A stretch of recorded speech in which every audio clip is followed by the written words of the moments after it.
Hello everyone, நான் தான் உங்கள் அசார். இந்த நாள் இனிய நாளாக உங்களுக்கு அமையட்டும். மறக்காமல் என்னோட சேனலை சப்ஸ்கிரைப் பண்ணிவிட்டு வீடியோவை பாருங்கள்.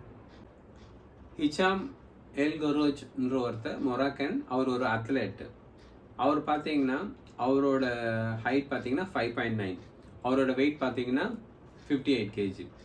அதே இன்னொரு பிளேயர் பார்த்தீங்கன்னா அவர் அமெரிக்காவை சேர்ந்தவர். அவர் ஒரு ஸ்விம்மர், மைக்கேல் ஃபெல்ப்ஸ். அவரோட ஹைட் பார்த்தீங்கன்னா 6.4. அவரோட வெயிட் பார்த்தீங்கன்னா 88. இது என்னடா ட்ரம்ப் கார்டு மாதிரி, WWF ட்ரம்ப் கார்டு மாதிரி ஹைட்டு வெயிட்லாம் சொல்லிட்டு இருக்கேன்னு நினைக்காதீங்க. இவங்க ரெண்டு பேருக்குமே உள்ள ஒத்துமை என்னன்னா அவங்களோட ரெண்டு பேரோட பேண்ட் சைஸும் ஒரே பேண்ட் சைஸ். ஏன்னா மைக்கேல் ஃபெல்ப்ஸோட டார்சோட அப்பர் பாடின்றது பெருசு, ஆனால் லோயர் பாடின்றது சின்னது. அதே மாதிரி ஹிஷாம் எல்கரோஜுக்கு அவரோட அப்பர் பாடி சின்னது, லோயர் பாடி பெருசு. அதோட அவங்களோட கால்கள் ரொம்ப பெருசு. ஸோ இவங்க ரெண்டு பேருமே ஒலிம்பிக் சாம்பியன்ஸ். இவங்க ரெண்டு பேருமே ஒலிம்பிக்கில் கோல்டு மெடல் வாங்கினவங்க. இப்போது இதை நம்ம எதுக்கு சொல்கிறோன்றதை நான் கடைசியில் சொல்கிறேன். ஆக்சுவலாக இவங்க ரெண்டு பேருமே பார்த்தீங்கன்னா மைக்கேல் ஃபெல்ப்ஸ் இவரை ஹிஷாமை விட 7 இன்ச்சு ஹைட் ஆனவர். ஆனால் நார்மலாக ஒரு அத்லெட் ஹைட்டாக இருப்பாங்க.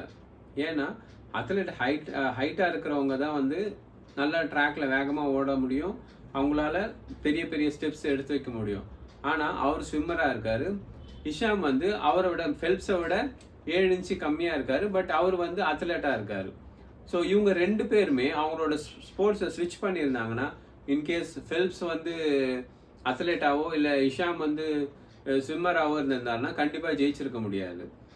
ஏன்னா அவங்களோட பாடி, நேச்சுரலாக பாடி பார்த்தீங்கன்னா ஆல்ரெடி சொன்ன மாதிரி தான். ஃபெல்ப்ஸுக்கு அப்பர் பாடி பெருசு, ஹிஷாமுக்கு லோயர் பாடி பெருசு. ஸோ அவங்க இந்த ரெண்டு பேருமே இந்த ஸ்போர்ட்ஸை ஸ்விட்ச் பண்ணியிருந்தாங்கன்னா கண்டிப்பாக அவங்களால சாம்பியனாகவே ஆயிருக்க முடியாது. வேர்ல்டுலேயே அதிக ஒலிம்பிக் மெடல் வச்சுக்கிற ஒரு இண்டிவிஜுவல் பிளேயர்னா அது மைக்கேல் ஃபெல்ப்ஸ் தான். அதே மாதிரி ஹிஷாம் பார்த்தீங்கன்னா இந்த மிட் டிஸ்டன்ஸ் சொல்லுவாங்க, அதில் 1500 மீட்டர் ரன்னிங்கில் இவர் தான் கரண்ட்டு வேர்ல்டு ரெக்கார்டு வச்சுருக்காரு. இந்த மாதிரி நம்மளுக்கு இப்போ நம்மளுக்கு என்னது நேச்சுரலாக ஒரு ஸ்கில் வருமோ அந்த ஸ்கில்லை நம்ம டெவலப் பண்ணுறது நம்மளுக்கு ரொம்ப ரொம்ப சிறந்ததாக இருக்குது. இப்போது ஒருத்தங்க நல்ல ஒரு என்ன சொல்கிறது, குரல் ரொம்ப கட்ட குரலாக இருக்குது, அவங்க சிங்கர் ஆகணும்னு நினைக்கிறது தப்பு. ஆனால் அவங்க பேச்சாளர் ஆகலாம். இப்போது சச்சினோ கோலியோ அவங்க ரெண்டு பேரும் பேட்ஸ்மேனாக இல்லாமல் ஒரு போலர்ஸாக இருந்தால் என்னவாயிருக்கும்ப்பா, யோசிச்சு பாருங்கள். அவங்களால கண்டிப்பாக ஒரு ரஞ்சி டீமில் கூட வந்திருக்க முடியாது. ஸோ நம்மளோட பாடியோட நேச்சர் எதுக்கு அடாப்ட் ஆகுது, இல்லை நம்மளோட ஸ்கில்ஸ் என்ன இருக்குது, அதை முதல்ல நம்ம அனலைஸ் பண்ணிவிட்டு அதுக்கப்புறம் நம்மளோட ப்ரொஃபஷனை சூஸ் பண்ணணும். இப்போது இவங்க தான் இது பண்ணணும், அவங்க தான் அது பண்ணணும்னு இல்லை. நார்மலாக நம்ம உடம்பு, நம்ம நேச்சர், நம்மளோட ஸ்கில் செட்க்கு ஏற்ற மாதிரி நம்மளோட ஃபீல்டை சூஸ் பண்ணிட்டோன்னா கண்டிப்பாக நம்மளால் சக்ஸஸ் பண்ண முடியும்.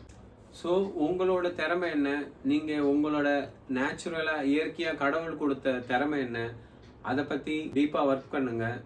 உங்களுக்கு என்ன திறமை இருக்கோ அதுக்கு எனக்கு கமெண்ட் பண்ணுங்கள். மறக்காமல் என்னோடய சேனலை சப்ஸ்கிரைப் பண்ணுங்கள், லைக் பண்ணுங்கள், கமெண்ட் பண்ணுங்கள், உங்கள் ஃப்ரெண்ட்ஸுக்கு ஷேர் பண்ணுங்கள். நன்றி.